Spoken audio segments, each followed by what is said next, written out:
Зодии и техните странни начини да се впишат в някоя компания. Номер 5.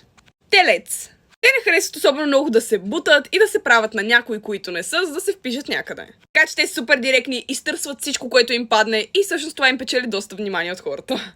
Номер 4. Рак.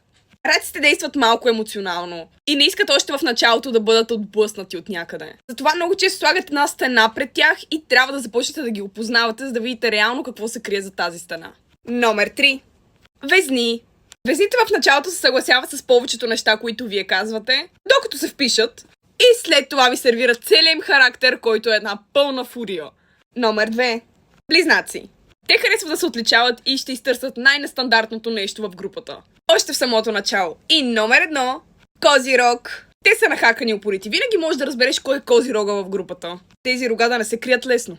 Пишете в коментарите дали съм познала и харесайте последните на част 2.